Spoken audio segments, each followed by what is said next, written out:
Buyurun. Hörmətli iştirakçılar, hər birinizi salamlayıram.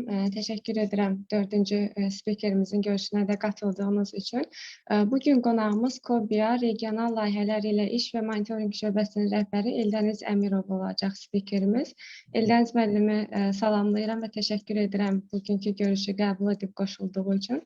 Buyurun Eldəniz müəllim, söz sizdədir. Səs bağlı deyil, yazmam, üzr istəyirəm. Bir dənə zəhmət olmasa açardınız. Deməli, təşəkkür edirəm sizlərə ilk öncə belə bir önəmli tədbirin təşkilinə görə. Ümumilikdə UNEP-in Nizami Gəncəvi adına Dayanıqlı İnkişaf və Yaşıl İqtisadiyyat Mərkəzinə sizlər olmaqla dərin minnətdarlığımı bildirirəm. Əlavə olaraq da bildirmək istəyirəm ki, yəni artıq bu mərkəzlə KOBİA-nın, yəni Kiyev Orta Biznesi İnkişaf Agentliyinin idarə heyətinin deməli sədr müavini hörmətli Samir Hümbətov bu mərkəzin müşahidə şurasının üzvüdür. Bu səbəbdən də KOBİA olaraq biz həm mərkəzin fəaliyyətinin, həm də mərkəzin fəaliyyətinə uyğun iqtisadi fəaliyyət istiqamətinin dəstəklənməsində əlimizdən gələni əsirgəmirik. Deməli, bu mövzu ümumiyyətlə bu həftə, Yaşıl İqtisadiyyat həftəsi sözün həqiqi mənasında belə deyək, çox zəruri, həddindən artıq həm iqtisadi baxımdan, eyni zamanda resursların bölgüsü baxımından, eyni zamanda dayanıqlıq baxımından bir çox aspektlərdə və günün nəbzinə uyğun bir belə deyək, tədbirdir ki, bu həftə ərzində siz təşkil edirsiniz. Bildiyiniz kimi, öncəki bizim məruzəkilər də artıq bu ətraf mühitin mühafizəsi ilə bağlı 5 iyunun 1972-ci ildən artıq qəbul olunması, keçirilmiş bir tədbir vasitəsilə artıq belə bir günün müəyyən edilməsi və bu dövrün məhz tariximizdə ekoloji inqilab dövrü kimi qalmasını artıq hər kəs bilir. Ümumiyyətlə götürdükdə bizim bilirsiniz ki, həm cəmiyyətin, həm də belə deyək, əsas da iqtisadiyyatın bilavasitə inkişafı gəlin etiraf edək ki, təbiətə bu və ya digər formada müəyyən zərərlər var. Ona görə də təbiət o anlamdakı müdaxiləni sevmir. Məhz yaşıl iqtisadiyyatın konsepsiyası, o belə deyək, məfhumun fəlsəfəsi məhz özlüyündə əsas bu faktı daşıyır ki, biz təbiətdən mümkün qədər az götürməklə maksimum səviyyədə maddi dəyər yaratmağa çalışmalıyıq. Yəni, bu prosesin fəlsəfəsində duran özəlliklər bunlardır. Yəni, sonraki proseslərdə biz müəyyən mənada dünyada bərpa olunan enerji günü qeyd olunur 22 iyunda, 21 sentyabrda dünya sıfır emissiyası günüdür. Hansı ki, 1997-ci ildə Yaponiyanın Kyoto şəhrində böyük bir protokol imzalandı. Kyoto protokolu deyə artıq tarixə düşmüş bir protokoldur ki, məhz karbon emissiyasının azaldılması istiqamətində. Amma yaşıl iqtisadiyyat bilavasitə nə bərpa olunan enerjinin və kifayətlənmir, nə Kyoto protokolu ilə məhdudlaşmır, nə bərpa olunan enerjinin deməli istehsalının səviyyəsinin artırılması ilə bu sözün həqiqi mənasında çox geniş bir məfhumdur. Həddindən artıq belə deyək, o qədər böyük sahəni həm fiziki olaraq eyni zamanda məcazi mənada əhatə edir ki, bu insanın şuurundan başlayır bu yaşıl iqtisadiyyat anlamı, yaşıl davranış anlamı səmalara qədər qalxır. Yəni, ekoloji baxımından dedikdə. Bilirsiniz, əvvəlki illərdə biz bilirik ki, layihələrin idarə olunması proseslərində bilavasitə daha çox əsas məqsəd iqtisadi mənfəət idi. Onun ardınca müəyyən sosial məqsədlər önə çıxdı. Bir müddət sonra isə artıq sətəm anlayışı gəldi ki, hansı ki, sağlamlıqdır, əməyin təhlükəsizliyidir və digər üçüncü faktor olaraq isə ətraf mühit faktorudur ki, idarə edilmiş və idarə edilən və idarə ediləcək layihələrdə ətraf mühit faktoru son dərəcə önəmli bir faktor kimi ortada belə deyək, özünü var etmiş və bütün iqtisadi təsərrüfat subyektlərinin davranışlarında özünü belə deyək, bir zəruri elementə çevirməyi bacarmışdır.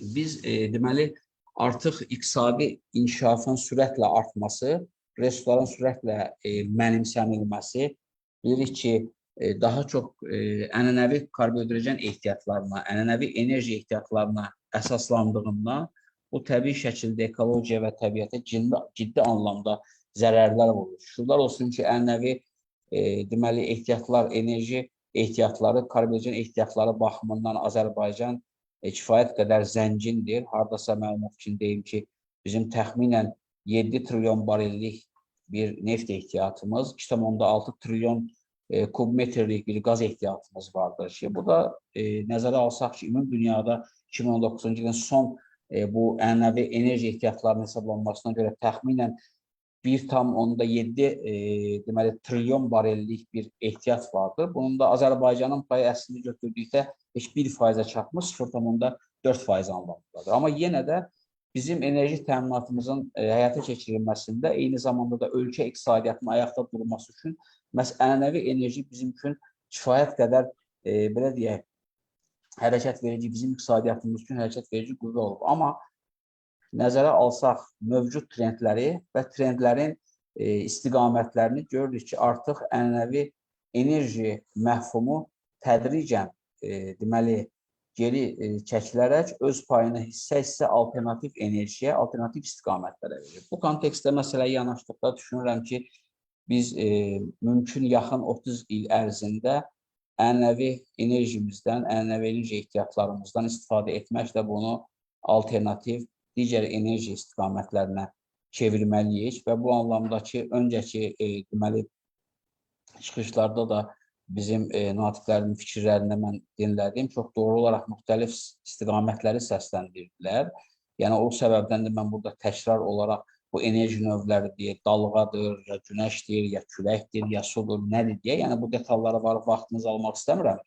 Ümumi kontekstdə məlumat vermək istəyirəm ki, yəni Azərbaycanda praktik olaraq məhz 94-cü ildən, yəni 1994-cü ildən ənənəvi enerji ehtiyatlarımızı realizə etmək üçün bir əsr müqaviləsini bağladıq. Amma Azərbaycanın praktik olaraq ənənəvi olmayan, yəni alternativ adlandırdığımız enerji ehtiyatları da var. Dünyada mövcud 7 istiqamətdən deyərdim ki, 5-i kifayət qədərdir, digər ikisində də cüzi halda da olsa vardır. Amma 4 istiqamət üzrə daha böyük enerji almaq potensialımız vardır və düşünürəm ki, bu potensialı reallaşdırmağa böyük ehtiyaclar vardır. Yəni, məsələn, bizim bu dəqiqə SOCAR deyə tanıdığımız bir oil brendinin düşünürəm ki, yaxın heç olmasa bir 20 il ərzində enerji brendinə çevrilməsinə böyük bir ehtiyac vardır ki, məhz bu davranışlar nəticə etibarilə ölkə iqtisadiyyatına, həm də ölkənin ətraf mühitinə, ekologiyasına ciddi anlamda bir belə deyək, müsbət təsir göstərməyə başlayacaqdır. Bizim məsələn, digər ehtiyatlarımız zəngin olsa da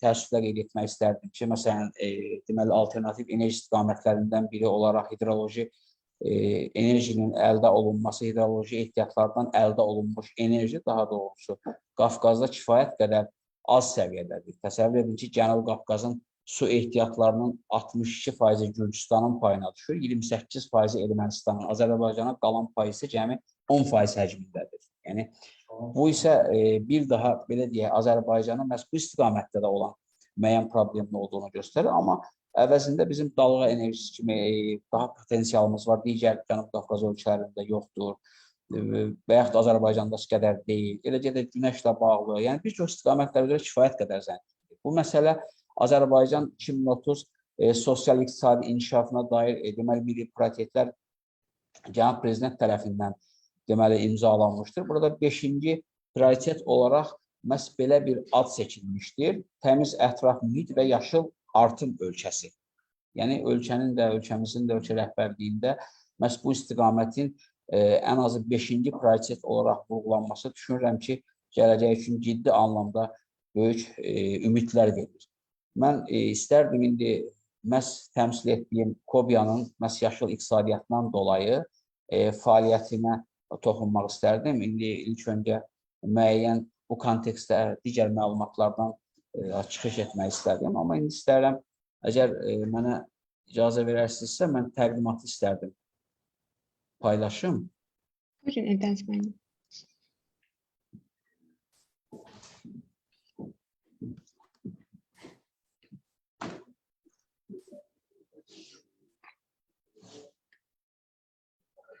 Deməli, bizim Mənim təmsil etdiyim kiçik və orta biznesin inkişafı agentliyi, bildiyiniz kimi ölkədə kiçik və orta biznesin inkişafını dəstəkləyən KOB subyektlərinə dair müxtəlif xidmətlər göstərir. Eləcə də dövlət orqanlarının bu sahədə xidmətlərini əlaqələndirilməsini və belə deyək, tənzimlənməsini bilavasitə İqtisadiyyat Nazirliyinin tabeliyində olaraq həyata keçirir. Bilirik ki, məhz ölkədə iqtisadi, belə deyək, təsərrüfat subyektlərinin böyük hissəsi məhz KOB-lardır, yəni kiçik və orta biznes təsərrüfat subyektləridir. Son statistikaya görə artıq 99,6%-ə qədəri məhz KOB-lar təşkil edilir təsərrüfat subyektlərinin. Bu da kifayət qədər böyük rəqəmdir. Yəni, ölkədə yaşıl iqtisadiyyatın da deməli özəyində durmalı olan məhz bu KOB-lardır. Bu baxımdan da düşünürəm ki, son dərəcə KOB-ların məhz yaşıl iqtisadiyyat kontekstində fəaliyyətinin tənzimlənməsinə və inkişafının təmin olunmasına çox böyük ehtiyac vardır. Bu səbəbdən də bizim agentliyin nizamnaməsində də məhz yaşıl iqtisadiyyatla bağlı bir xüsusi bölmə vardır ki, burada deməli agentliyimizin məhz hüquqları və fəaliyyəti çərçivəsində sahibkarların yaşıl iqtisadiyyatda rolunun yüksəldilməsini, o cümlədən də onların ekoloji təhlükəsizliyini təmin edən əmtəə və xidmət istehsalının genişləndirilməsini təşviq etmək kimi bir funksiyası vardır ki, biz deməli müxtəlif dövrlərdə, aylar, həftələr, bəzən daha dinamik şəkildə müxtəlif tədbirlər, o cümlədən də müxtəlif görüşlərin keçirilməsi, təşkil edici prosesləri məhz bu nizamnamə çərçivəsində icra etməyə çalışırıq. Bu, bizim öhdəliklərimizin həyata keçirilməsində KOBİA tərəfindən müxtəlif mexanizmlər, müxtəlif dəstək alətləri vardır ki, bunlardan da biri məhz KOB dostu mexanizmidir ki, bu mexanizmin deməli ölkəmizin müxtəlif regionlarında KOB subyektlərinin deməli fəaliyyətinin tənzimlənməsinə, fəaliyyətinin problemsiz belə deyək həyata keçirilməsinə, inkişafına dəstəyin göstərilməsinə bilavasitə xidmət edir. Bu kontekstdə deməli bizim yanaşdığımız bu kontekst bilavasitə regionlarda KOB-ların inkişafına hədəflənən bir kontekstdir. Düşünürəm ki, bu da kifayət qədər qənaətbəxş edici bir vəziyyətlə müşahidə edirsiniz. Deməli, ekranda da gördüyünüz kimi hazırda bizim 39 KOB dostumuz vardır. Yəni, KOB dostu olaraq bizim bir rayonlarımızda olan bizim əməkdaşlarımızdır. Məhz bunlar KOB dostu adı altında, KOB dostu konsepti altında öz fəaliyyətlərini həyata keçirirlər. Yəni, sahibkarın dostudurlar və 34 inzibati rayon üzrə bizim KOB dostu ofislərimiz vardır, 7 koordinatorlarımız və düşünürəm ki, hər il artıq deyil, hər ay üzrə biz bunlar sayı artırırıq və növbəti inzibati rayonlarımızda KOB dostunun fəaliyyətinin belə deyək, təşkilini təmin edirik ki, məhz həmin rayonlar üzrə də təsərrüfat subyektlərinin fəaliyyətinə dəstəkləyici təsir göstərə bilək. Bizim deməli digər fəaliyyət istiqamətlərimizdən biri və düşünürəm əhəmiyyətli bir effektiv təsir göstərən hissəsi KOB inkişaf mərkəzləridir. Məhz KOB inkişaf mərkəzləri agentliyimizin strukturunda yer almış bir mərkəzdir. Burada deməli təsərrüfat subyektlərinin hansısa bir formada dəstəklənməsi, daha çox bunlara təlimlərin keçirilməsi, məsləhətlərin verilməsi, bir çox hallarda şəbəkələşməyə, sahibkarlıq fəaliyyətinə və yeni fəaliyyətə başlayanlara məlumatlandırma istiqamətində, eləcə də seminarların keçirilməsində bir çox şaxəli, yəni iqtisadi fəaliyyətin özəyində duran bir çox sahələri əhatə edən istiqamətlər üzrə KOB inkişaf mərkəzlərimizdə xidmətlər göstərilir. Bu da biznesin planlaşdırılmasıdır, deməli maliyyənin idarə olunmasıdır, biznes sahəsində qanunvericilikdir, satışdır, biznesin inkişaf etdirilməsidir, insan resurslarının idarə edilməsidir və s. kontekstdə biliciliyin, məlumatlığın, təlimlərin və belə bacarıqların artırılması istiqamətində deməli fəaliyyət göstərilir. Sonuncu, deməli burada da görüldüyü kimi bu ilə bağlı bir deməli məqama toxunmaq istəyirəm. Ötən ilin dekabrın 15-də məhz Masallı və Cəbrabad Bilasvar KOB mərkəzimizdə məhz xaricdən dəvət olunmuş ekspertlər vasitəsilə ekoloji təmiz kənd təsərrüfatı məhsullarının istehsalı, emalı və ixracı mövzusunda da məhz master-klass təşkil olunmuşdur. Burada bizim təsərrüfat subyektləri dəvət olunmuşdur və onlar bu istiqamətdə deməli, mövzunun adına yolun siz gördüyünüz kimi onların istehsalı, emalı və ixrac olması istiqaməti ilə bağlı ekoloji, belə deyək, mədəniyyətə, ekoloji davranışlara uyğun fəaliyyətin həyata keçirilməsi aşılanmışdır. Mən, yəni bunların KOBİM tərəfindən olan təlimlər və proseslər çoxdur. Sadəcə olaraq mən sırf burada ekoloji, belə deyək, mövzumuza uyğun olan istiqaməti vurğulamaq üçün bunu qeyd edirəm. Eyni zamanda da deməli, yaşıl enerji təkrar xam mal emalı dairəvi iqtisadiyyat sahəsində cəlb olunan şirkətlərin müxtəlif yerli və beynəlxalq sərgilərdə iştirakının dəstəklənməsini təşviq edir. Yəni, burada da məhz bu istiqamət üzrə yaşıl iqtisadiyyatın fəlsəfəsinə uyğun gələn fəaliyyət istiqamətləri də məhz onların satışının həyata keçirilməsində, dəstəklənməsində, tanıdılmasında və investisiya yatırımlarında fəaliyyətinin, belə deyək, daha düz xəttli inkişafı üçün, artan düz xəttli inkişafı üçün öz dəstəyimizi göstəririk. Digər bir istiqamət olaraq mən deməli, bizim qrant müsabiqələrimizi toxunmaq istərdim. Deməli, bizim agentlik tərəfindən qrant layihələr qəbul edilir, qrant müsabiqəsi elan olunur. Bir neçə dəfə bu deməli, həyata keçirilmişdir. Ümumilikdə agentlik tərəfindən 28 deməli, qrant müsabiqələrinin qalibi olmuşdur ki, bunlardan da 7-si məhz yaşıl iqtisadiyyatla bu və ya digər formada töhfə verən layihələr olmuşdur ki, bu da 25% bir göstəricidir. Bir haşiyə çıxaraq qeyd etmək istəyirəm ki, bizim KOB dostlarımız məhz bu istiqamət üzrə fəaliyyətə daha çox önəm verirlər. Çünki müəyyən hallarda şəxslər belə və yaxud mikrosahibkarlar belə müraciət etdiyi zaman öz fəaliyyət sahələrinin yenilənməsi, inkişaf etdirilməsi istiqamətində deməli, bizim KOB dostlarına müraciət etdiyi zaman biz bu istiqaməti məhz prioritet istiqamətlərdən hesab edərək davranırıq. Qrant layihələrimizin, deməli, 7 qrant layihənin hər birinin adını çəkib dəyərli vaxtınızı almaq istəmirəm, amma bəzilərini istərdim səsləndirim. Bunlardan birincisi tullantı sularından elektrik enerjisi istehsal edən qurğu ilə bağlıdır. Hansı ki, bunlarda tullantı sularından enerji əldə etmək məqsədi ilə ixtira olunan qurğunun KOB subyektlərin istifadəsi üçün bir nümunəsi hazırlanmışdır və bu kontekstdə belə bir qrant müsabiqə əldə olunmuşdur. Digər biri müxtəlif təyinatlı avadanlıqlarla və texnologiyalarla əşyaların deməli, intellekti. Məhz burada kənd təsərrüfatı və məişətli istifadə olunan smart əşyaların, avadanlıqları və innovativ texnologiyaların hazırlanması, proqramlaşdırılması və təşviqini istiqamətləndirir. Digər biri məhz heyvan mənşəli tullantı yağlarının biodizel üçün xam mala çevrilməsinin laboratoriya şəraitində araşdırılmasıdır. Yəni, bu da bizdən qrant udmuş layihələrdəndir.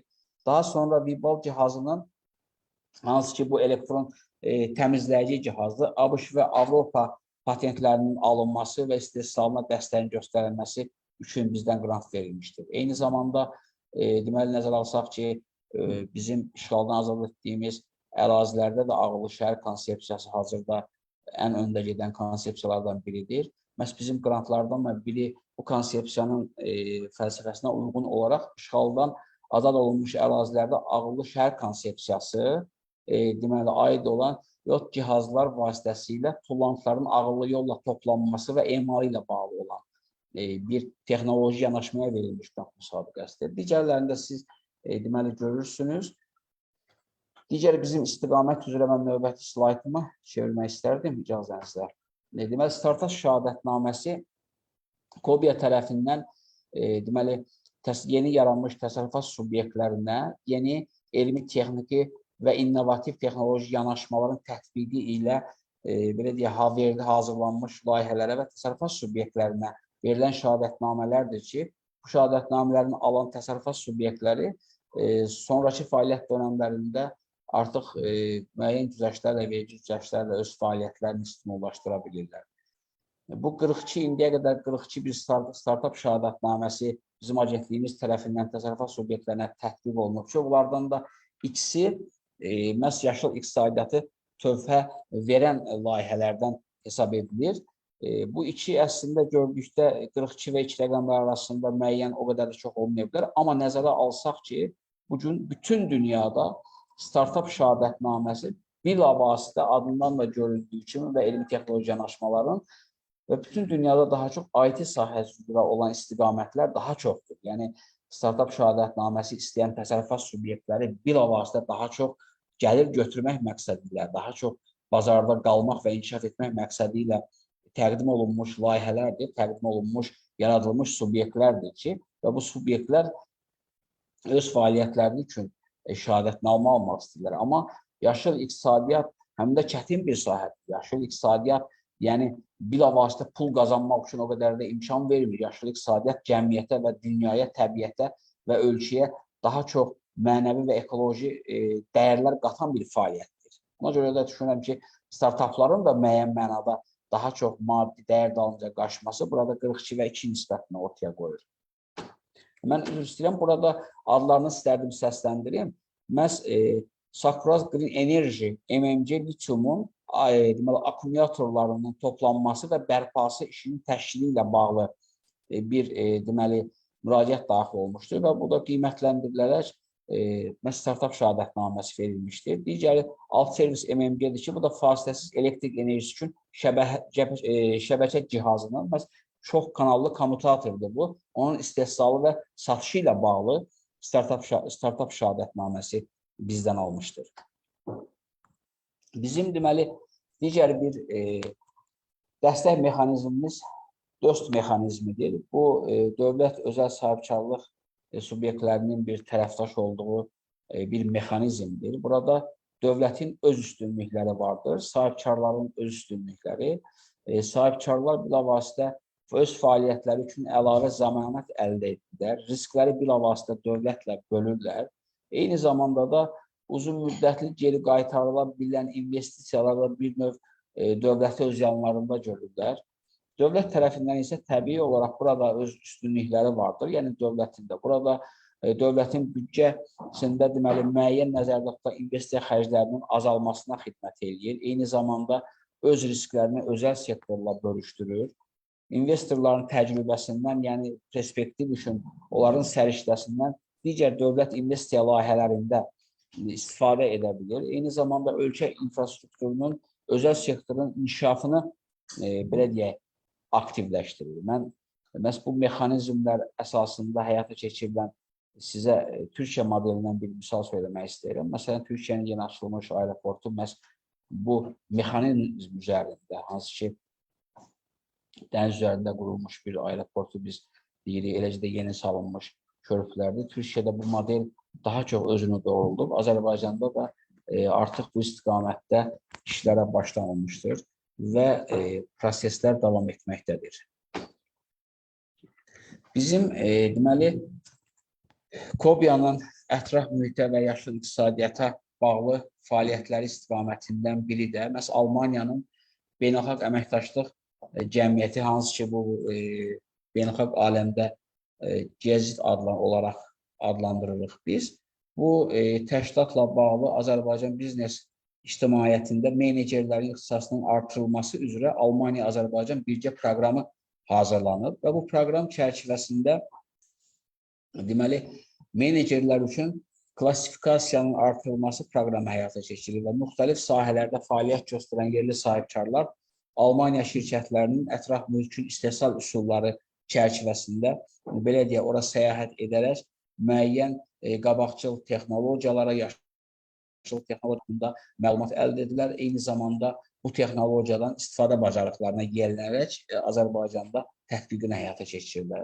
Statistika isə bu istiqamətdə belədir ki, bu günə qədər 511 nəfər məhz bu proqramda iştirak edib və bunlardan da sevindirici tərəf olur ki, 107-si məhz xanım sahibkar olmuşdur.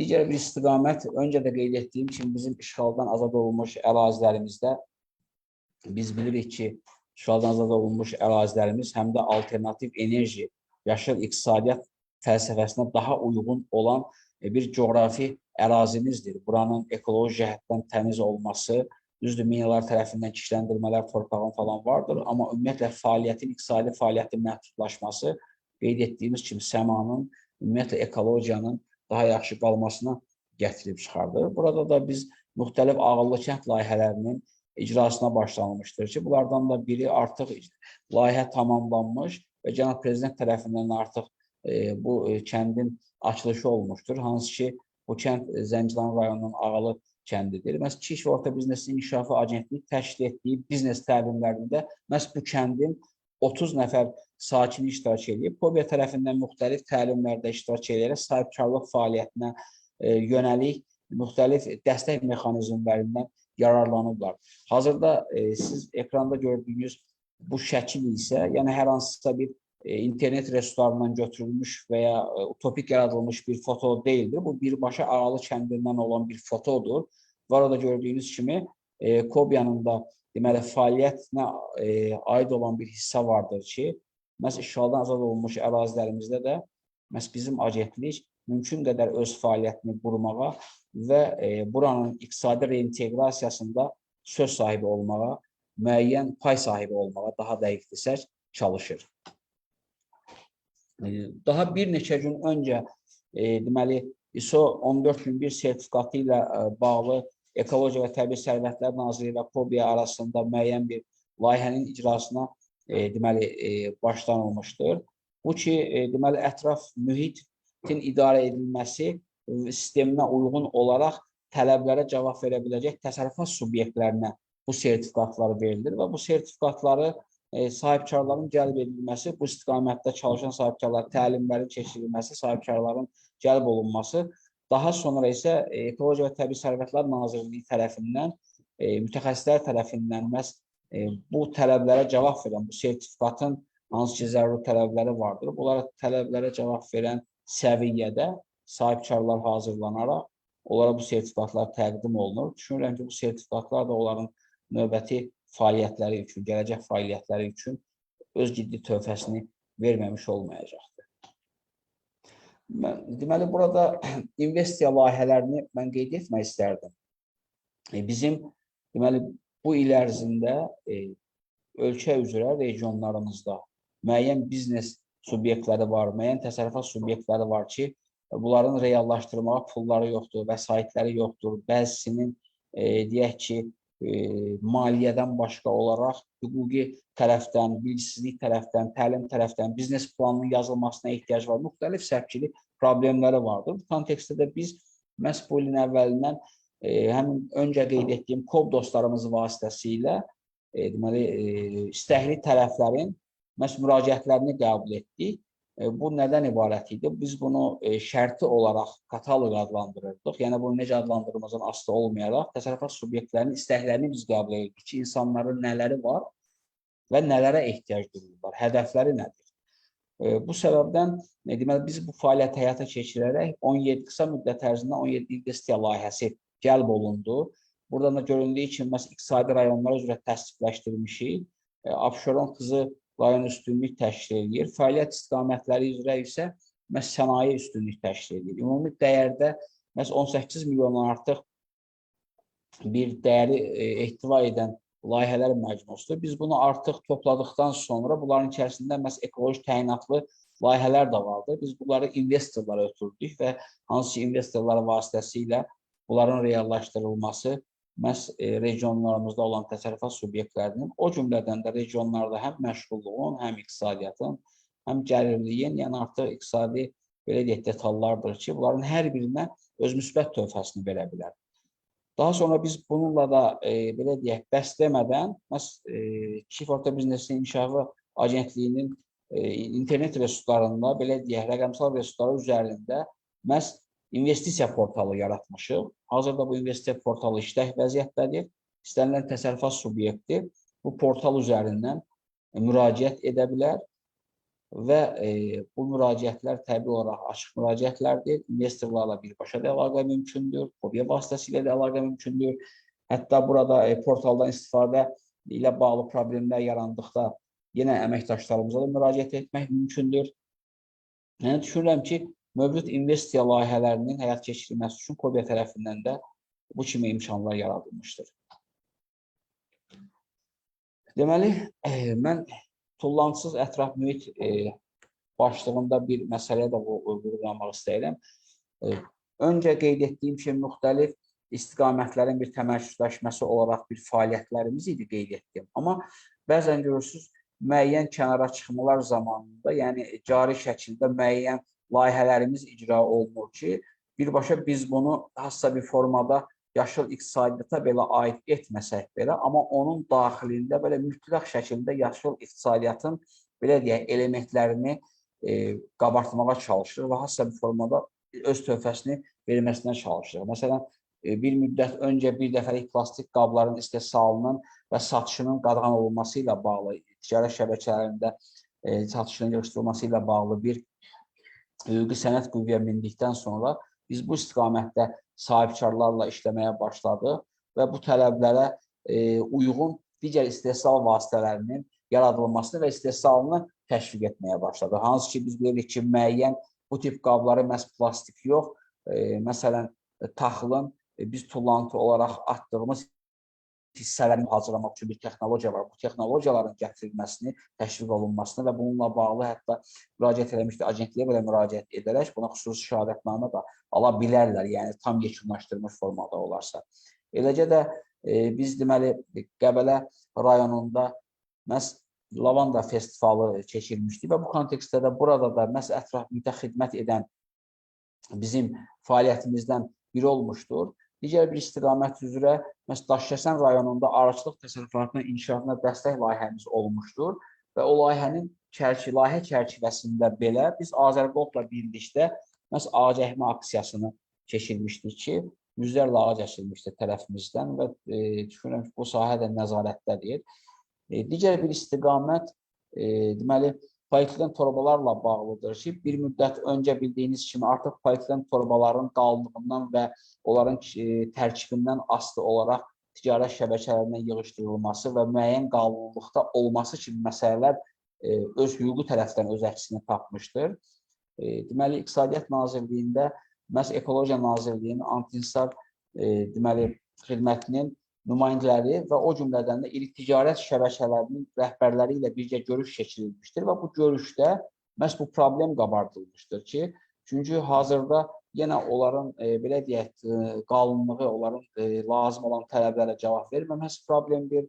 Ödənişsiz olaraq deməli alıcılara verilməsi, alıcılar tərəfindən bu polietilen torbaların belə deyək, qənaətsiz şəkildə istənilməsi, daha çox istifadə olunması və daha sonra evlərindən belə deyək, adi məişət tullantılarını yığaraq təkrar küçələrə atması ilə müşahidə edilir. Buna görə də onsuz da yəni iri ticarət şəbəkələrində biz bilirik ki, bunlar bu torbaların qiymətləri ticarət şəbəkəsinin ümumi xərc bölməsinə daxildir ki, bu ya digər formada məhsulun üzərinə əlavə olunur və onsuz da müştəriyə bu hansısa bir formada satılır.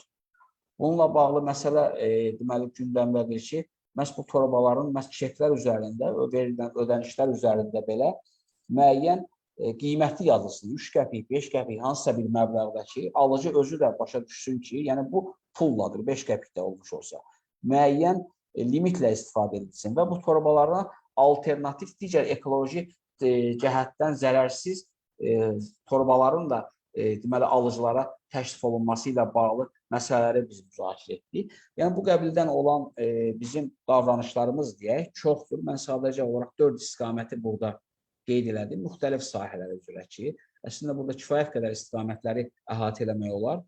Dəyərli vaxtınızı almaq istəmirəm. Gülnar xanım, mən sizə təşəkkür edirəm bir daha belə vaxt ayırdığınıza görə, belə bir tədbir təşkil etdiyinizə görə. Çünki bilirsiniz, insan fəaliyyətinin böyük əksəriyyəti maddi dəyər yaratmağa yönəlik bir fəaliyyətdir. Hansı sahədə baxsa, hansı istiqamətə baxsa.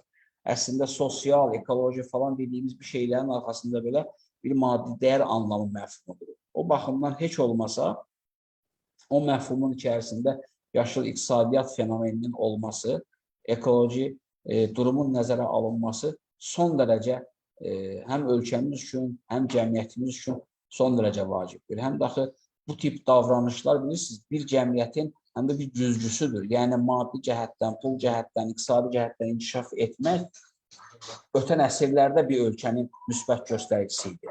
Amma indi onlarla paralel olaraq ölkənin ekoloji vəziyyəti, təmizliyi, ekologiyaya verdiyi önəm, insan sağlamlığına verdiyi önəm də artıq geri qalmır, yəni maddi dəyər yaratmaq istəyindən.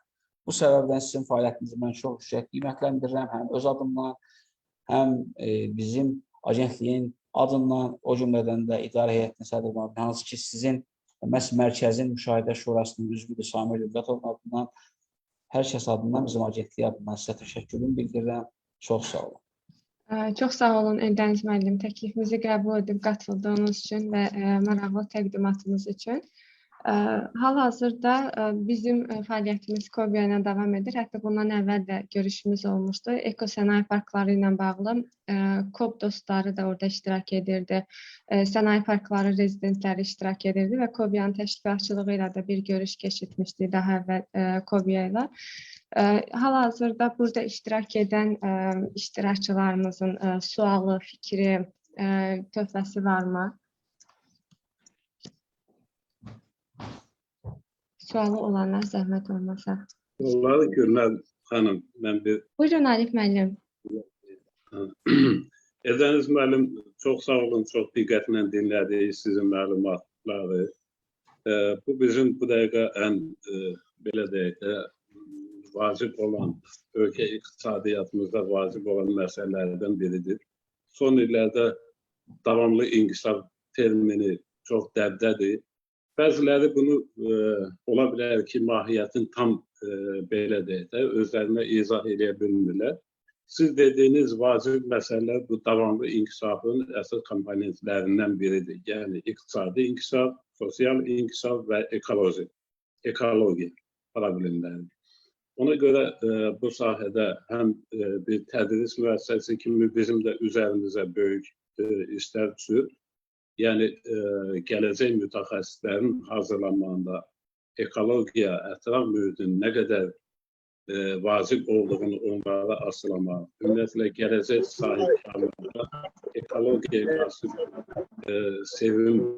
sevinç yaratmaq, daha doğrusu ekoloji mühitə, ondan sonra ekoloji ətrafa ziyan vurmadan, heç bir müdaxilə etmədən öz işlərini qurmaqda bu bir kömək ola bilər. Yəni, bizim başqa düzdür, hər birimizin ola bilər ki, həyatda mövqeyimizdə bu özünü göstərsin. Yəni, o təmizliyə rəayət eləmək, tullantılardan düzgün, o mexanizmindən düzgün istifadə eləmək, yaşıllığa qulluq eləmək və yaxud da ki, onu qorumaq. Amma bir təhsil müəssisəsi kimi əsas bizim də üzərimizdə düşən burada vəzifələrdən biri, bax, elə bir asılamaq ki, biz elə istifadə eləməliyik resurslarımızdan, xüsusilə təbii resurslarımızdan, ətraf mühitdən. Onlar gələcək nəsil üçün problem yaratmır. Onlara biz təmiz ekoloji mühit yarada bilək. Yəni, elə bir ənlədir. Çox sağ olun. Mən təşəkkür edirəm sizə. Sadəcə sualım yoxdur, ancaq bu fikirlərimi bildirmək istəyirdim. Təşəkkür edirəm fikirləriniz üçün, Arif müəllim, var olasınız. Çox sağ olun Arif müəllim, təşəkkür edirik. Ramil müəllimin sualı var. Buyurun Ramil müəllim.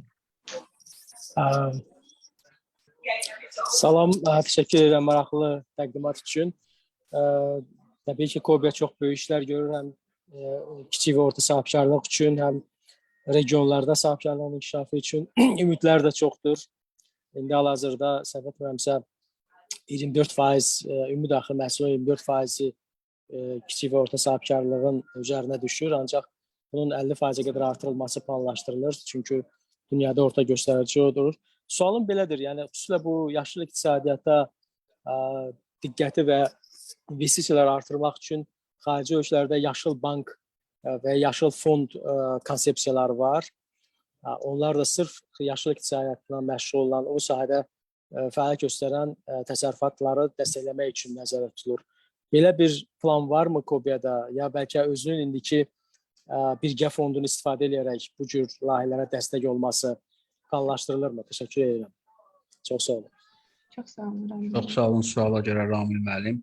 Düşünürəm ki, aktual sualdır. Çünki təkcə yaşıl iqtisadiyyat sahəsində deyil, eyni zamanda bütün istiqamətlər üzrə müraciət edən sahibkarların böyük əksəriyyəti sonunda məsələ gəlir, pula çatır. Yəni, müxtəlif təlimlər keçirilir, dövlət digər qurumları ilə əlaqələndirmə olur, hüquqi yardım, biznes xidmətləri falan, bir çox yardımlar olunur, köməklər olunur. Amma yenə axırda məsələ gəlir, pul üzərində dayanır, ideyanı həyata keçirməkdən ötürü vəsait lazımdır. Bəs bu vəsaiti də deməli belə bir konkret olaraq investisiya, məhz bu yaşıl iqtisadiyyatla bağlı bir investisiya tək Kobiyada deyil, yəni ölkəmizdə belə bildiyim qədərcə konkret belə bir fond yoxdur ki, yəni sırf yaşıl iqtisadiyyata yönəlik bir istiqamət olsun. Amma deməli bizim qeyd etdiyimiz kimi həm startap şəhadətən aslında eyni zamanda qrant deməli müsabiqəsində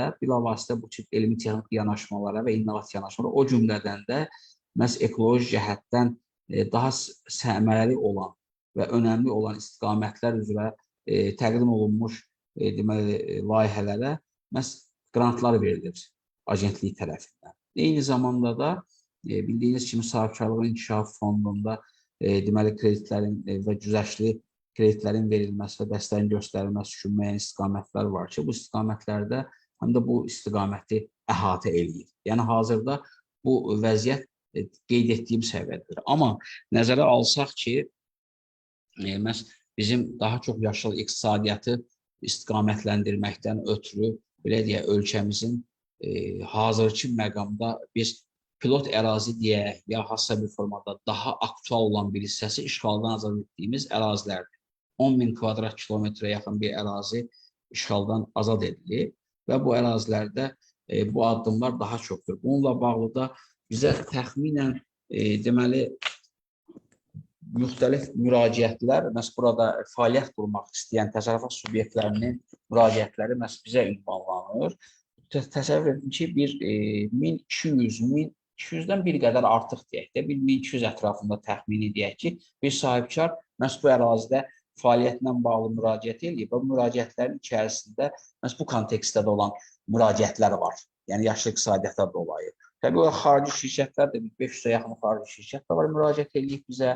Amma onların burada belə deyək, müraciətlərlə bağlı kataloqlar yaradılır, düzəldilir. Sadəcə olaraq bu istiqamətdə daha çox belə deyək, xarici investorların cəlb olunması nəzərdə tutulur ki, düşünürəm ki, cənab prezident hər dəfə çıxışlarında ələxüsus da bir müddət öncə burada 13 avtomatlaşdırılmış hidroloji stansiyanın tikilməsindən sonra başlayaraq müxtəlif dövrlərdə deməli hökumət tərəfi, dövlət tərəfindən müxtəlif investisiya layihələri həyata keçirildi, məhz alternativ enerji mənbələrindən istifadə ilə bağlı. Amma daha sonra cənab prezident tərəfindən vurğulandı ki, bu işə sahibkarları, xarici investorları cəlb edilməsi ilə bağlı işlər daha da aktivləşdirilir. Amma sizin konkret sualınıza gəldikdə Ramil bəy, mən sizin sualınızı başa düşdüm. Düşünürəm ki, bəli, ehtiyac vardır belə bir fondun yaradılmasına. Çox sağ olun, təşəkkür edirik. Çox sağ olun. Kamran müəllimin sualı var. Buyurun Kamran müəllim. Buyurun Kamran müəllim. Salam aleyküm. Kamran Rızayev, Avropa İttifaqının Ətraf Mühit naminə layihənin koordinatoru Azərbaycanda. Çox sağ olun gözəl təqdimata görə. Sözsüz ki, yəni bir çox məlumat biraz yəni öncədən bəlli idi. Çünki Kobe ilə bizim layihə sıx əlaqədədir, işləyir. Bu deməli müxtəlif komponentləri həyata keçirəndə yəni Kobe'dən baxdım bu qrant ayırma kriteriyaları var. Nazirlər Kabineti tərəfindən vaxtında təsdiqlənmiş. Orada deməli belə bir sual yarandı ki, kriteriyalar arasında deməli yaşıl texnologiyalarının istifadəsi, yaşılçılıq, belə bir kriteriyalar hələ ki orada yoxdur. Sözsüz ki, bu şeylər yəni yaranmışdı bir neçə il yəqin bundan qabaq, onda hələn belə deyək, gündəmdə deyildi bu yaşıl iqtisadiyyat. Yəni o qrant ayırma kriteriyalarına yəni yenidən baxılması nəzərdə tutulurmu sizcə?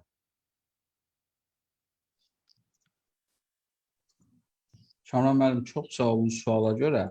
Bu kriteriyyalar arasında məhz yaşıl iqtisadiyyat sözü olmasa belə, amma o kriteriyaların özü belə deyək, yaşıl iqtisadiyyata yönəlik fəaliyyəti, yəni birbaşa bir fəaliyyəti, biz hər hansı bir fəaliyyəti götürmüş olsaq, yaşıl iqtisadiyyata yönəlik fəaliyyət deyil. O fəaliyyətin digər elementləri, məsələn, o qrant müsabiqənin deməli şərtləri daxilindədir. Yəni məsələn innovativ yanaşmalardır, texnoloji yanaşmalardır, elmi tərəfləridir. Yəni istənilən hazırda bilir ki, məhz yaşıl iqtisadiyyatın öncə də deməli bizim sual verən yoldaşlardan birində qeyd etdiyim kimi, məhz səhv etmirəmsə Arif müəllimin sualı idi ki, məhz tullansız iqtisadiyyat, yəni texnologiya, yaşıl iqtisadiyyatdır, dairəvi iqtisadiyyatdır, bunu nə bir həlqəvi iqtisadiyyatdır. Biz bunu nə bir istəsək adlandıraq, amma bütün hallarda hər birində texnoloji yanaşma tələb edir, elmi yanaşma tələb edir. Və bu kontekstdən də, yəni yaşıl iqtisadiyyat sözü olmasa belə orada, amma yenə də bu yaşıl iqtisadiyyat yönəlik fəaliyyətlə bağlı qeyd etdiyim kimi artıq 7 məhz qrant alan təsərrüfat subyekti olur. Hansı yaşıl iqtisadiyyat sözü olmasa belə, amma fəaliyyət mahiyyət etibarilə bu sahəyə xidmət var orada. Oldu, təşəkkür edirəm. Mən təşəkkür edirəm. Çox sağ olun Kamran müəllim. Başqa sualı olan varmı?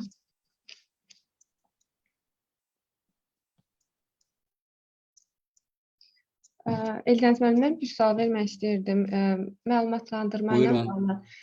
Bizdə hal-hazırda resurs səmərəli daha təmiz istehsal klubu var. Məsələn, bizdə kluba üzv olan şirkətlərdə görürük ki, yaşıl iqtisadiyyatla bağlı məlumatlandırma səviyyəsi çox yüksək səviyyədə deyil. Məsələn, bəzi çox kiçik deyək ki, proses var ki, onu tətbiq elədikləri zaman həm yaşıl iqtisadiyyat sahəsində fəaliyyət göstərmiş olacaqlar, həm xərclərini azaltmış olacaqlar, amma bununla bağlı kifayət qədər məlumat sahibi deyirlər. Birinci, məlumatlandırma ilə bağlı soruşmaq istəyirdim ki, Kobiyanın yaşıl iqtisadiyyatla bağlı məlumatlandırma üçün hər hansı bir planı varmı? Yəni, KOB-ların məlumatlıq səviyyəsini artırmaq, hansı yollarla, deyək ki, yaşıl iqtisadiyyat fəaliyyətləri, dairəvi iqtisadiyyata uyğun fəaliyyətlər həyata keçirdə bilərlər, istehsal prosesini daha təmiz qurulmasına nail ola bilərlər. Birinci sualım bu idi. İkinci sualım da, bayaq qeyd etdim ki, biz daha əvvəl sizinlə bir tədbir keçirtmişdik və tədbirdə də qeyd olunmuşdu ki, ekosənaye parkları necə olmalıdır, ekosənaye parklarına çevrilməsi üçün sənaye parklar nələr etməlidir və biz orada, məsələn, təqdimatı edəndə bəzi maddələr var idi ki, bizdə hal-hazırda sənaye parklarının o fəaliyyətlərə çox uzaq olduğunu gördük, amma bəzi fəaliyyətlər var ki, ilkin addım atılaraq, yəni bir neçə ilə həmin sənaye parkları ekosənaye parklarına çevrilə bilər. İkinci sualım da o idi ki, bizim həmin sənaye parklarının, ekosənaye parklarına çevrilməsi üçün mərkəzlə Kobiya əməkdaşlığında belə bir fəaliyyət keçirməyimiz mümkündürmü? Yəni, həm təlim yolu ilə, həm müəyyən seminarlar vasitəsilə həmin rezidentləri və park sahiblərini tamamilə məlumatlandırmaq və orada bir sənəd var, 54-60 səhifə arası bir sənəddir, hansı ki, orada addım-addım proses də göstərilib ki, ekosənaye parkına çevrilməsi üçün hansı addımları atmaq zəruridir. Və bunu haradasa 50%-ə çatdırdığı zaman, hətta beynəlxalq təşkilatlar da, UNIDO da dəstək verir və bu dəstək vasitəsilə həmin sənaye parkları həm maliyyə baxımından problem yaşamadan ekosənaye parklarına çevrilmək üçün dəstək almış olurlar. İkinci sualım da bu idi ki, bizim bu fəaliyyətə dəstək olmaq üçün mərkəz və Kobiya əməkdaşlığı və sənaye parklarının birgə iştirakı ilə bu prosesə təkan verməyimiz mümkündürmü? Təşəkkür edirəm əvvəlcədən. Gülnar xanım, mən təşəkkür edirəm sizə.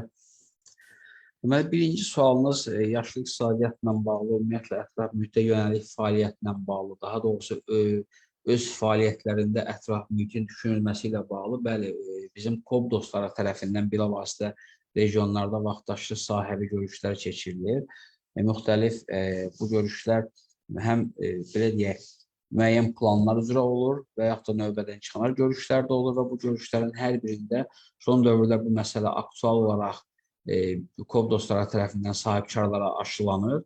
Eyni zamanda da məhz bu kontekstdə yanaşma müxtəlif beynəlxalq təşkilatlarla bizim əməkdaşlığımızdan dolayı yaranmış bir nəticə olaraq regionlarda KOB dostlarına və sahibkarlara sirayət edir. Çünki öncə də qeyd etdim ki, Almaniya Beynəlxalq Əməkdaşlıq Təşkilatı ilə bağlı olan davranışlarımız bilavasitə cəlb edilməsi, daha sonra qeyd etdim Ekologiya Naziri ilə bağlı 14.000 bir sertifikatının alınmasından dolayı, yəni vaxtaşırı olaraq məhz ətraf mühit və yaşıl iqtisadiyyatla bağlı davranışların önə çıxması üçün sahibkarlar KOB dostlarımız tərəfindən müəyyən mənada həm məlumatlandırma, həm təşviq etmə, həm maarifləndirmə istiqamətində ciddi addımlar atırlar.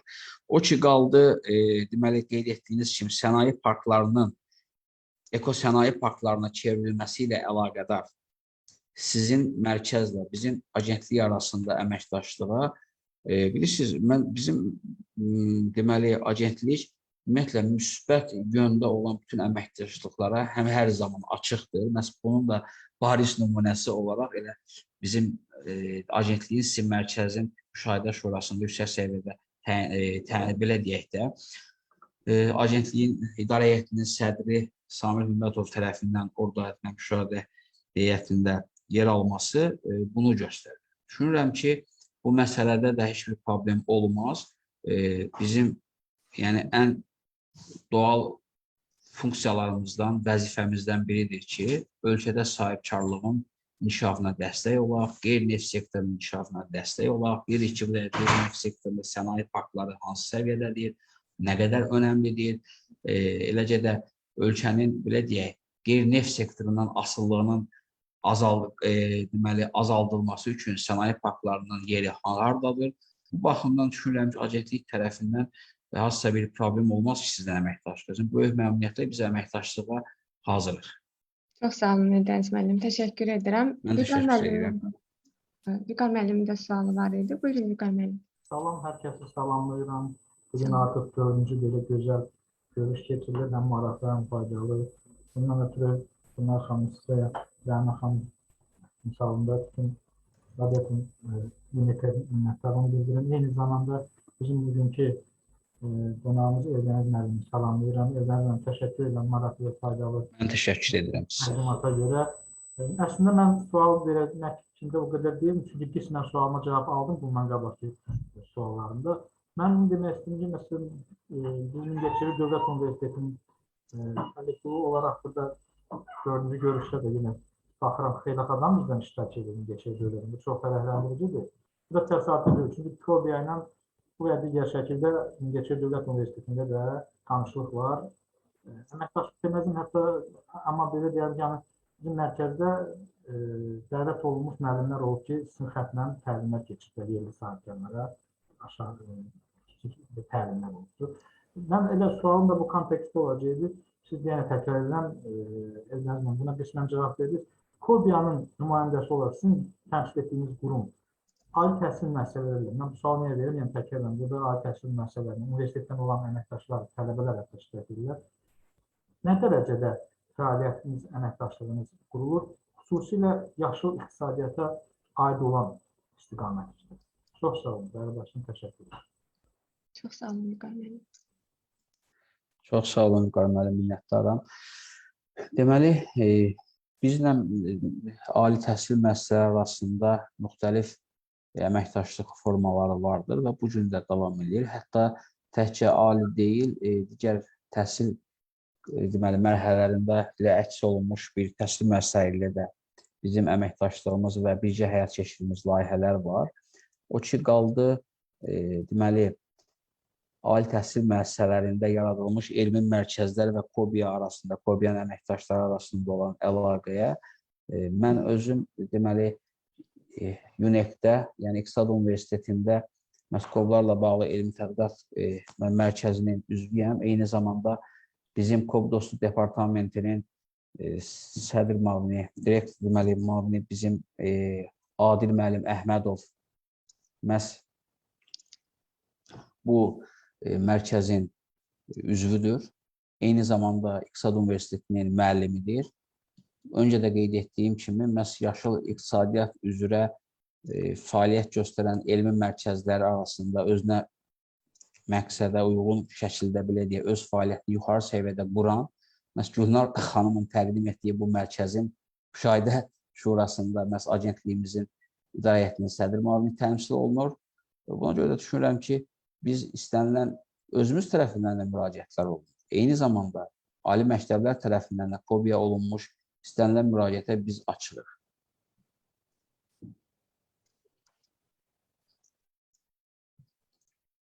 Təşəkkür edirəm Dəniz müəllim cavabınız üçün. Başqa sualı olan varmı?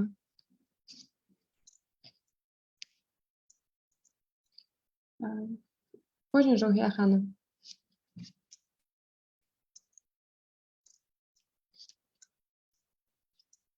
Ruhiyyə xanım əl qaldırıb. Sualınız var Ruhiyyə xanım, buyurun.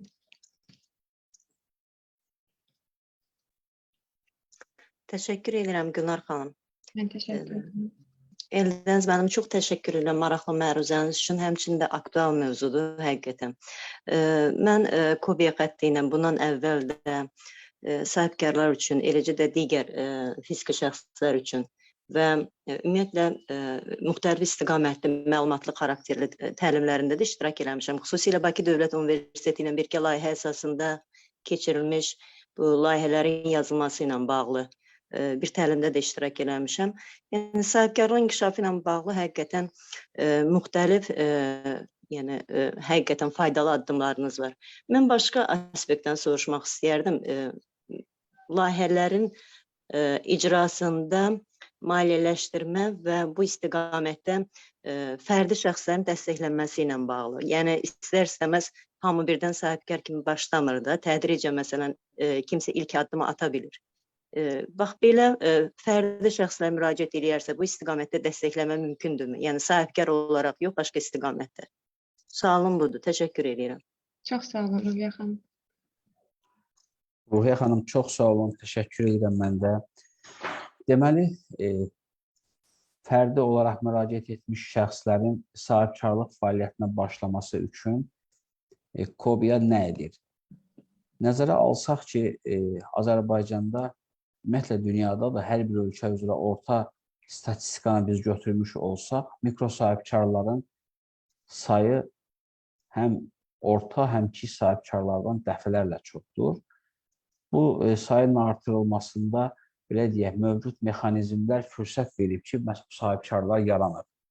Deməli, bu istiqamətdə olan fəaliyyətdən birincisi odur ki, həmin şəxslər, fərdi olaraq müraciət etmiş şəxslər müraciət edə bilər müəyyən biznes ideyaları ilə və bu biznes ideyalarının gerçəkləşməsində Kobiya tərəfindən müvafiq dəstək mexanizmləri ilə dəstək ala bilərlər. Yəni, bu olaraq biznes planın yazılması olsun, ola bilər, yerlərin seçilməsi olsun, ola bilər, istehsal etdiyi məhsulun bazara çıxarılması istiqamətində problem qarşılaşdığı zaman Kobiyanın mövcud dəstək mexanizmləri var ki, iri ticarət şəbəkələrində satışının təşkil edir. Mal və məhsullarının tanıdılması üçün deməli, sərgilərdə bunların iştirakının təmin olunmasıdır, bazarın araşdırılmasıdır, yəni hansı məhsulun istehsalı, hansı xidmətin göstərilməsi. O ki, qaldı konkret başlanğıcda maliyyə vəsaitinə. Deməli, bunun sadəcə bir nümunə deyəcəm sizə, ən sadə, yəni buna mətbuatdan da bəzən suallar verirlər. Yəni, bugün bir şəxs bacarıqlıdırsa və işsizdirsə, hansısa bir sahədə bir sənət üzrə bacarırsa, mövcud dövlət dəstək mexanizmləri onun mikro sahibkara çevrilməsi üçün kifayət eləyir. Yəni, bu nədir? İnsan işsizdirsə, fərdi olaraq bir fərddirsə, o işsizdirsə, o Dövlət Məşğulluq Agentliyi tərəfindən qeydiyyata alına bilər, öz sahəsi üzrə avadanlıqla təmin oluna bilər. Hansı ki, praktikada yüzlərlə belə bir insan var. Məsələn, 3 il qabaq insan işçisi ilə müraciət etmişdi. Bugün artıq sahibkardır. Kobiya tərəfindən əlaqələndirilmədə aparılır. Həmin avadanlıqlar alındıqdan sonra biznes təlimlərə cəlb olunur. Eyni zamanda da agentliyin, yəni Məşğulluq Agentliyin özü tərəfindən də bizneslər təlimlərə cəlb olunur. Hansı ki, peşə təlimlər, yəni bu avadanlıq üzrə işləmə bacarıqlarının aşılanmasına yönəlik. Bu adam bunu öyrəndi, avadanlığını aldı. Daha sonra biznes təlimləri, məsələn, öncə mən qeyd təlimatda bir bölmə vardı orada, deməli, KOBİMlərlə bağlı, KOBİ inkişaf mərkəzləri ilə bağlı. Orada təlimlərə cəlb olunur. Adam o sahə üzrə, deməli, biznes fəaliyyətinin qurmasının reallaşdırılması yollarını öyrənir. Biznes təlimlərə cəlb olunaraq istəyir satış bacarığı olsun, maliyyə bacarığı olsun, daha sonra deyərdik ki, biznes planın yazılması olsun və həmin adamın, elə deyək, biz X adam götürdük, deyək, avadanlığı aldı, təlimini keçdi, Kobiya tərəfindən dəstəyini götürdü, daha sonra istehsal etdiyi məhsulun realizə edilməsi üçün problem olduğu zaman, öncə qeyd etdiyi kimi, Kobiya tərəfindən həm bu sərgilər vasitəsilə, eyni zamanda ticarət şəbəkələri vasitəsilə və digər istiqamətlər üzrə reallaşdırmağa Kobiyanın belə deyək, real dəstək mexanizmləri imkan verir.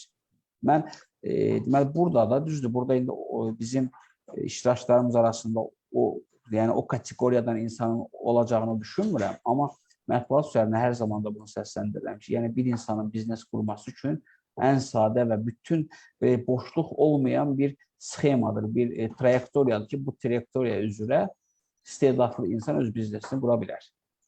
Eldəniz mənim çox təşəkkür edirəm. Yəni birbaşa məşğulluğa müraciət etməkdən getmədi də söhbət. Yəni birbaşa Kobiyaya müraciət edərək belə bir addımlar atmaq mümkündürmü? Kobiyanın təmsilçisi kimi, yəni sizdən bu istiqamətdə maraqlanmaq istədim. Yəni digər ikinci, üçüncü təşkilatın əlaqəsi olmadan. Deməli, Roya xanım, baxın, bu özünə məşğulluq proqramı çərçivəsində avadanlıqlar məşğulluq agentliyi tərəfindən verilir.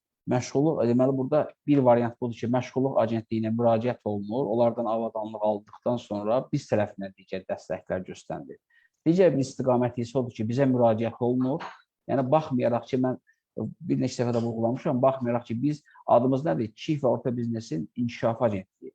Yəni, biz fiziki şəxslərə deyil, əslində götürdükdə biznes təsərrüfat subyektlərinə xidmət edən bir agent. Amma biz eyni zamanda öz fəaliyyətimizi vətəndaşların da müraciətlərinə son dərəcə həssas və daha dinamik yanaşaraq onları sahibkara çevirməyə çalışırıq. Yəni, bir vətəndaş müraciət edir bizə, təcrübədə bu hallar çox olub, vətəndaş müraciət edir sizin qeyd etdiyiniz istiqamət üzrə. Biz KOB dostlarımız vasitəsilə, Dövlət Məşğulluq Agentliyi vasitəsilə üçlü bir koordinasiya yaradaraq, bunları həmin agentlik üzərindən təlimlərə cəlb edib, avadanlıqları agentlikdən alınır. Daha sonra isə birbaşa Kobiya tərəfindən digər proseslər nəzarətə götürülür və köməklik olunur. Aydındır, təşəkkür edirəm. Təşəkkür edirəm, aydındır, çox sağ olun. Siz sağ olun, sağ olun. Çox sağ olun Ruhiyə xanım sual üçün. Başqa sualı, fikri olan varmı? Mən Gülnar xanım, üzr istəyirəm, Ruhiyə xanımın sualına dolayı bizim hazırda bir layihəmiz, deməli, fürsətdən istifadə qeyd edim, davam etməkdədir. Adı belə adlanır, Gənclərin Biznes Emalatxanası. Bu, deməli, Peşə Təhsil Agentliyi, Məşğulluq Agentliyi, Dövlət Məşğulluq Agentliyi və Kobiya tərəfindən üçlü icra olunan bir layihədir ki, bizə fikirləşmiş ki, necə eləyib sahibkar yaradaq və inkişaf etdik. Yəni, sonraki inkişaf üçün bugün yaratmaq lazımdır. Və bu da məhz qeyd etdiyim istiqamət üzrə peşə təhsili müəssisələrindən sonuncu kursunda oxuyan tələbələrin məhz peşə təhsili agentliyi ilə əlaqələndirilməsi, onların təlimlərə cəlb edilməsi, daha sonra bu təlimlərdən sonra agentlik tərəfindən, yəni Dövlət Məşğulluq Agentliyi tərəfindən bunlara avadanlıqların verilməsidir və növbəti prosesdə də Kobiya tərəfindən biznes dəstəklərinin göstərilməsidir. Hazırda bu layihə deməli 3 rayon üzrə icra olunur. Ağdam, biz rayonlardan birinin məhz işğaldan azad olmuş ərazilərin olaraq götürdüyü Ağdam, Gəllabad və Qəbələ. Ümumilikdə bir 250-dən çox tələbə yararlanır bu prosesdən və hazırda da proseslər gedir. Yəni, bayaq mən Ruhiyə xanımın sualına cavab olaraq dediyim bir hal idi. Burada isə bu kütləvidir artıq peşə təhsil məktəbləri ilə birgə layihə şəklində biz icra edirik. Çox sağ olun, Eldəniz müəllim. Başqa sualı olan, fikri olan varmı?